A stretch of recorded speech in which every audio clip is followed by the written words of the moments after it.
Good evening. एक खबर आ रही है सहारा ग्रुप की तरफ से। वे सारे लोग जिनके पैसे इसमें डूबे हुए हैं या जिनको लग रहा है कि पैसे डूब गए हैं, उनके लिए अच्छी खबर यह है कि अब आप जो धनराशि पहले क्लेम कर रहे थे, लाइक 50,000 या 1 लाख रुपए, अब उसकी सीमा बढ़ा दी गई है। और कुछ चीज़ें जो आपको जानने के लिए ज़रूरी है।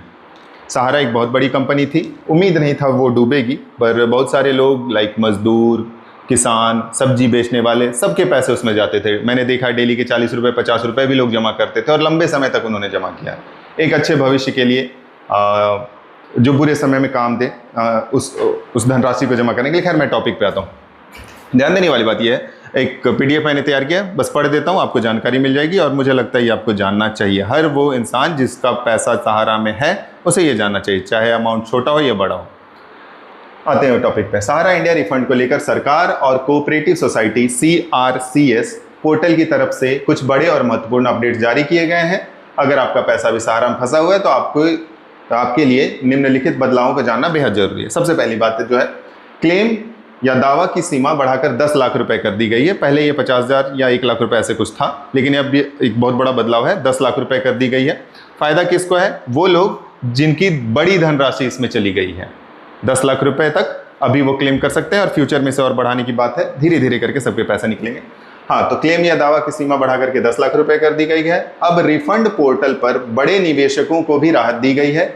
जिन जमाकर्ताओं का कुल क्लेम अमाउंट 10 लाख रुपए तक है, वे अब पोर्टल पर अपने रिफंड के लिए आवेदन कर सकते हैं या रिजेक्शन की स्थिति में दोबारा भी आवेदन कर सकते हैं। ध्यान देना इस बात को कि अगर आप एक बार आप आवेदन करते हो और आपका आवेदन रिजेक्ट हो जाता है, आप दोबारा फिर से आवेदन कर सकते हो। कैसे, वो भी बतलाता हूँ। आगे पढ़ते हैं। रीसबमिशन मतलब दोबारा आवेदन करना।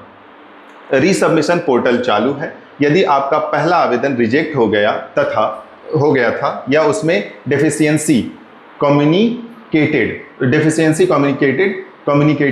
कमियां पाई गई हैं का स्टेटस दिख रहा है। अगर आपका आवेदन रिजेक्ट हो जा रहा है तो आपको CFDC that is deficiency communicated, वो नीचे में आपको दिखेगा उसमें लाइक स्टेटस। जब आप कोई आवेदन करते हो आप उसका स्टेटस देखते हो कि ये एक्सेप्ट हुआ है या प्रोसेसिंग है। तो जब आप स्टेटस पे चेक करोगे तो आपको डेफिशिएंसी कम्युनिकेटेड दिखलाई देगा। अगर ऐसा है तो आपको बिल्कुल नया फॉर्म भरने की आवश्यकता नहीं। ऐसा नहीं कि आपको दोबारा आवेदन करने की आवश्यकता है, ऐसा बिल्कुल भी नहीं है। इसके लिए सरकार ने एक अलग CRCS रीसबमिशन पोर्टल लाइव किया है, जो अभी चालू है, जिसके बारे में आगे जानकारी दूंगा। बाकी लोगों की तरह लास्ट तक बने रहना। जो लोग कहते हैं बिल्कुल नया फॉर्म भरने की जरूरत आवश्यकता नहीं है, इसके लिए सरकार ने एक अलग CRCS पोर्टल जारी किया है। किसे करना है? जिन निवेशकों के फॉर्म में नाम की स्पेलिंग, आधार मैच ना होना या दस्तावेज अधूरे होने जैसी गलतियां थी। बेसिकली रीसबमिशन या आवेदन उन्हीं लोगों का रिजेक्ट या फिर डेफिशिएंसी कम्युनिकेटेड में जा रहा है जिनके नाम में कुछ मिस्टेक रह गया या आधार मैच नहीं हो रहा है या फिर दस्तावेज जो आप उसके साथ स्कैन कॉपी या PDF फाइल जो अपलोड कर रहे हो उसमें अगर कमी रह गई, तो उनके साथ ये चीज देखने के लिए मिल रहा है और लोग डर जा रहे हैं, यार मेरा आवेदन रिजेक्ट हो गया। नहीं, आपको दोबारा मौका मिल रहा है। क्या है आगे? समय सीमा भी इसके लिए दी गई है कि आप कब तक रिक्लेम कर सकते हो। अपनी गलतियों को सुधारकर पोर्टल पर दोबारा फॉर्म सबमिट करने के लिए सरकार 45 दिन कार्य दिवसों के भीतर उस पर एक्शन लेती है। इस पर ध्यान दीजिएगा।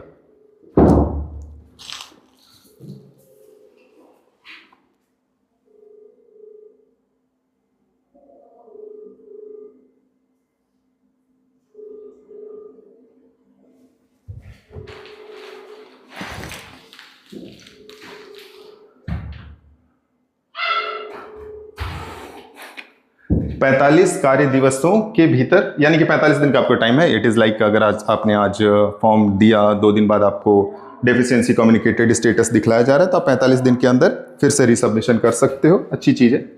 वर्तमान में मिलने वाली राशि अभी कितना मिल रहा था? भले ही आप 10 लाख रुपए तक का क्लेम फॉर्म भर सकते हैं, लेकिन सरकार डिजिटल भुगतान चरणों में करे, एक ही बार में आपको पैसे नहीं आएंगे।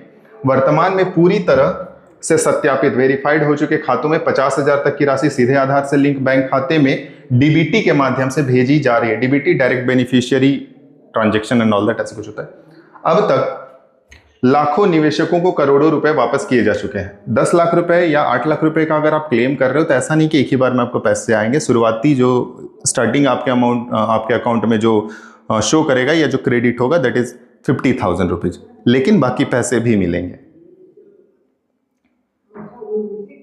आगे एक महत्वपूर्ण बात है, फॉर्म रिजेक्ट होने से बचाने के लिए जरूरी बातें जो आपको करनी चाहिए। क्या है भाई? फॉर्म रिजेक्ट होने से बचाने के लिए जरूरी बातें। अगर आप दोबारा आवेदन कर रहे हैं या नया फॉर्म भर रहे हैं तो इन बातों का खास ध्यान रखें ताकि फॉर्म रिजेक्ट ना हो। कौन कौन सी बातें? आधार सीडिंग, आपका आधार कार्ड आपके मोबाइल नंबर से लिंक होना अति आवश्यक है, और साथ ही आपके बैंक खाते से भी लिंक होना चाहिए ताकि पैसा, ऑब्वियसली अगर आप अपना हक या अपना जमा पैसा सरकार से मांग रहे हो तो आपको यह भी दिखलाना होगा कि आप एक जेन्युइन पर्सन हो। अपना आधार कार्ड हमेशा अपडेटेड रखो। ये प्रक्रिया हर 5 साल में एक बार आपको याद रखनी चाहिए कि अपना फिंगरप्रिंट अपडेट करा लो, अपना मोबाइल नंबर अपडेट करा लो, अपने KYC करा लो बैंक में जाकर के। आगे पैन कार्ड। पैन कार्ड बहुत अनिवार्य है, क्योंकि जो राशि है वो 50,000 से ऊपर है, लाइक 10 लाख के अंदर यानी 50,000 से ऊपर, तो आपको पैन कार्ड अनिवार्य हो जाता है। यदि आपकी कुल दावा राशि 50,000 या उससे अधिक है तो आपका अपना पैन कार्ड अपलोड करना अनिवार्य है। 4 मान्य समितियां, ये क्या है भाई?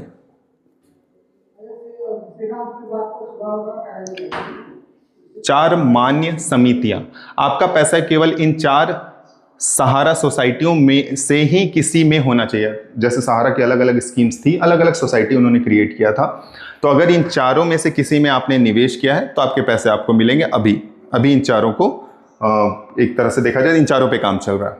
कौन कौन से भाई? ध्यान से नाम सुन लेना। Sahara credit cooperative society limited Lucknow, Saharayan universal multipurpose society limited Bhopal, Hamara India credit cooperative society limited Kolkata, stars multipurpose cooperative society limited Hyderabad. ठीक है, एक बार फिर से नाम पढ़ दे रहा हूं, जरा ध्यान रखना, या फिर स्क्रीन पे आप देख सकते हो। 4 सोसाइटीज हैं, Sahara credit cooperative society limited Lucknow, Saharayan universal multipurpose society limited Bhopal, Hamara India credit cooperative society limited Kolkata and stars multipurpose cooperative society limited Hyderabad. और जो इंपॉर्टेंट बात है, सबसे इंपॉर्टेंट, कि चेक कहाँ करें, इसके लिए कुछ पोर्टल्स आपको दिए गए हैं, ध्यान देना इन पोर्टल्स को, या स्क्रीनशॉट ले लो। CRCS सहारा रिफंड पोर्टल, CRCS रीसबमिशन पोर्टल। यहाँ पे अगर आपका आवेदन रिजेक्ट हो गया है तब आप इस पे दोबारा 45 दिनों के अंदर रीसबमिशन कर सकते हो। तरीका, वेबसाइट पर जाकर डिपॉजिटर लॉगिन करें, रीसबमिशन लॉगिन पर क्लिक करें, अपने आधार के आखिरी 4 अंक और रजिस्टर्ड मोबाइल नंबर डालें। आपके फोन पर आए OTP को दर्ज करते ही आपके आवेदन का वर्तमान स्टेटस स्क्रीन पर आ जाएगा। ठीक है, इससे रिलेटेड थोड़ी थोड़ी जानकारियां जो आएंगी मैं आपसे साझा करता रहूंगा। जुड़े रहें हमारे चैनल से। Thank you.